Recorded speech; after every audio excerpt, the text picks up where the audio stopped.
Always pray, எப்பொழுதும் ஜெபியுங்கள். லூக்கா எழுதின சுவிசேஷத்திலே 18ஆம் அதிகாரம் 1ஆம் வசனம் சொல்லுகிறது,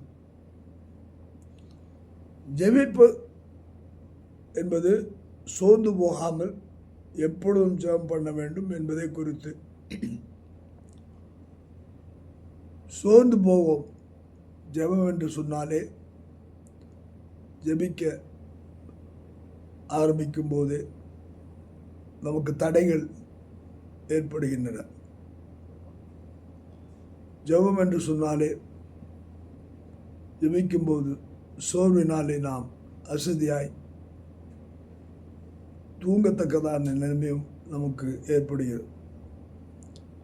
ஆனால் ஜெபிப்பது சோர்ந்து போகாமல் எப்பொழுதும் ஜெபம் என்று சொல்லும்போது உற்சாகத்தின் ஆவியானவர் நம்மை நிரப்பும்படியாய் ஆவியிலே நிறைந்து நாம் ஜெபிக்க ஆவியானவருக்கு நம்மை ஒப்பு கொடுக்க வேண்டும். எப்படி என்று சொல்லும்போது அதுக்கு அந்த ஓமையை சொல்லுகிறார். 2 தாய்கள் அங்கே ஒரு குழந்தைக்காக அந்த இடத்துல பார்க்கும்போது நியாயாதிபதியில் சென்று தன்னுடைய பொருளுக்காக, தன்னுடைய நியாயத்துக்காக அங்கே வந்து நிற்கிறாள். அந்த இடம் அவளுடையதாய் இருக்கிறபடினால